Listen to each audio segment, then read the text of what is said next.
Apa sih pengambilan keputusan itu dan apa saja faktor yang mempengaruhinya sehingga berdampak pada peningkatan biaya?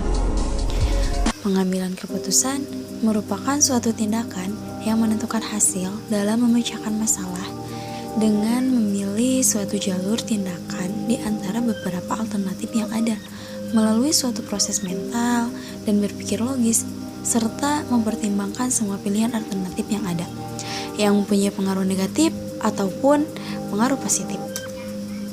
Salah satu definisi dari para ahli yaitu dari V. Siagian, di mana pengambilan keputusan adalah suatu pendekatan sistematis terhadap suatu masalah pengumpulan fakta dan data.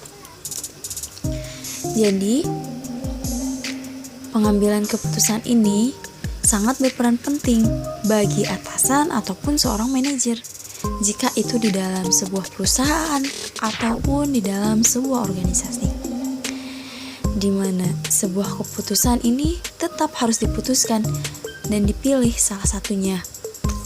Misalnya, ada keputusan yang harus ditunda ataupun tidak disetujui, dan ada pula keputusan yang memang harus disetujui bersama, namun tetap harus sesuai dengan kesepakatan.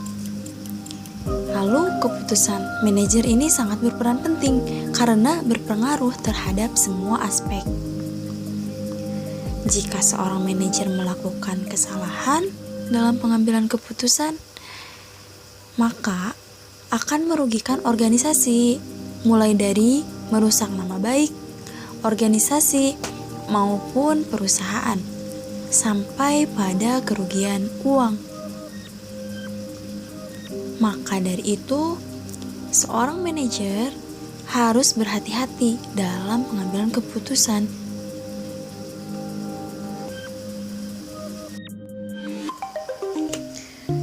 Keputusan dibagi dalam 3 tipe. Yang pertama ada keputusan terprogram atau keputusan terstruktur. Yang kedua, keputusan setengah terprogram atau setengah terstruktur. Dan yang ketiga, ada keputusan tidak terprogram atau tidak terstruktur.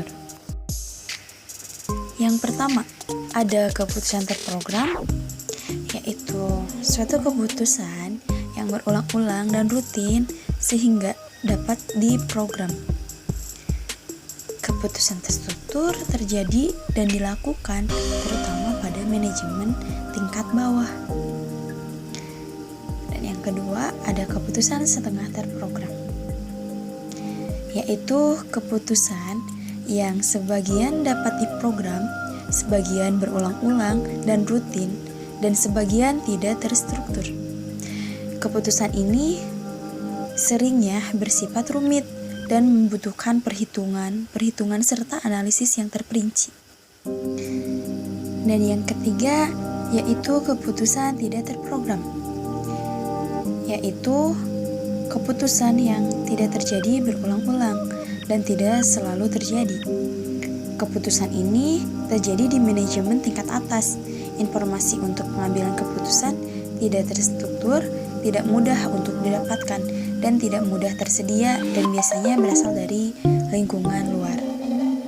Berikut faktor-faktor yang mempengaruhi pengambilan keputusan. Yang pertama, faktor internal organisasi seperti ketersediaan dana, sumber daya manusia, kelengkapan peralatan, teknologi, dan sebagainya.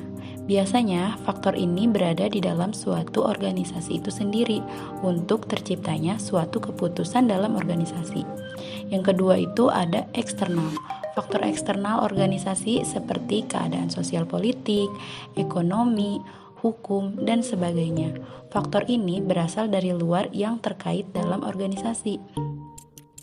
Yang ketiga, ketersediaan informasi yang diperlukan.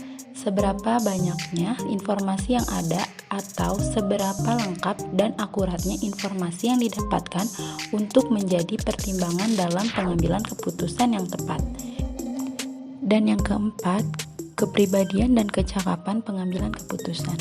Dalam faktor ini dibutuhkan kebijaksanaan dan ketegasan dalam pengambilan keputusan dengan tidak bersifat merugikan. Faktor lain yang menyebabkan terjadinya kesalahan sehingga berdampak pada peningkatan biaya, adanya pengaruh tekanan dari luar. Adanya pengaruh tekanan dari luar merupakan suatu proses yang dapat mempengaruhi pengambilan keputusan, dikarenakan proses cepat atau lambatnya pembuatan keputusan tergantung dari banyaknya tekanan yang diterima. Yang kedua, adanya pengaruh kebiasaan lama atau sifat-sifat pribadi. Faktor sifat yang baik maupun tidak baik yang akan dalam diri seorang pembuat keputusan merupakan hal yang dapat mempengaruhi keputusannya tersebut. Dalam hal ini, seorang pembuat keputusan akan terbiasa dengan sifat pribadinya. Hal ini dapat dilihat dari sisi kepribadian seorang pemimpin, bagaimana dia mengambil sebuah keputusan dalam menghadapi masalah. Yang ketiga, pengaruh dalam kelompok lain. Kelompok lain juga dapat mempengaruhi suatu keputusan, dikarenakan kelompok atau organisasi tersebut mempunyai keputusan yang dapat dipertimbangkan oleh pemimpin organisasi lain dalam menyikapi masalah, dan mempengaruhi kelompok lain ini juga dapat menjatuhkan organisasi seperti mementingkan kepentingan kelompok tersebut.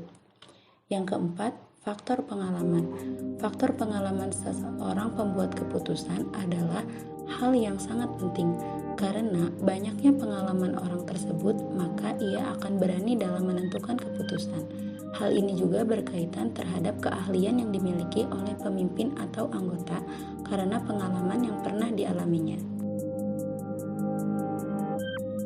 Pentingnya mengukur biaya secara akurat sering diabaikan dalam analisis manfaat dan biaya. Mengapa? Karena bagaimanapun faktor pengambilan keputusan salah satunya mungkin harus memperhatikan bagaimana hal-hal atau mempersiapkan jika terjadinya aktivitas yang kompleks terhadap kemudian peningkatan suatu biaya.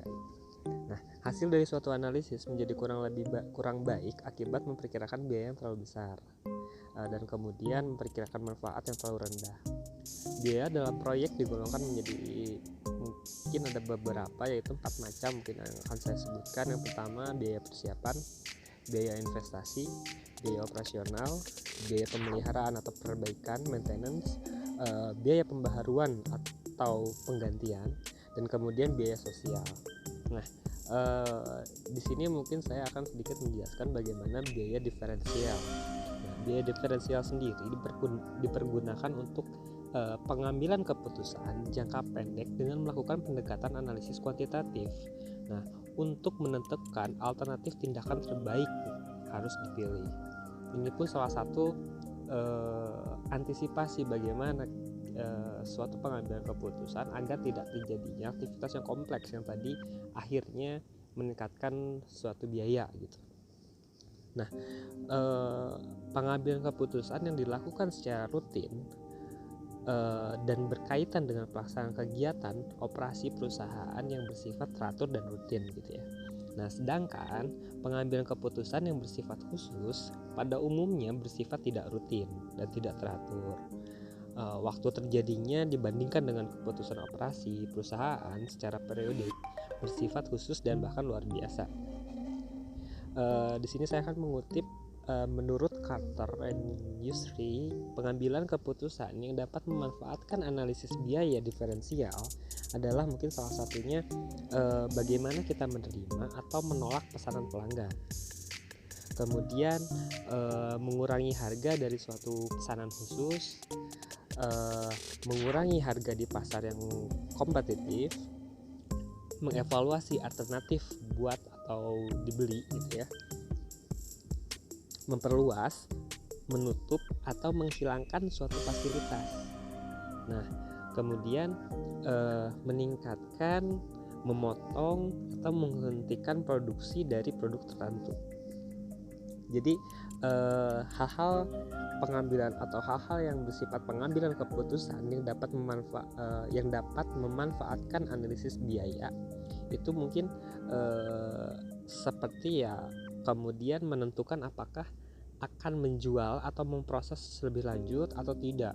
Nah, kemudian juga memilih di antara alternatif rute dalam produksi produk tuh agar nantinya kebermanfaatan atau kemudian peningkatan biaya ini kita dapat melihat dari hal itu gitu. Dan yang terakhir adalah menentukan harga maksimum yang akan dibayarkan untuk bahan baku.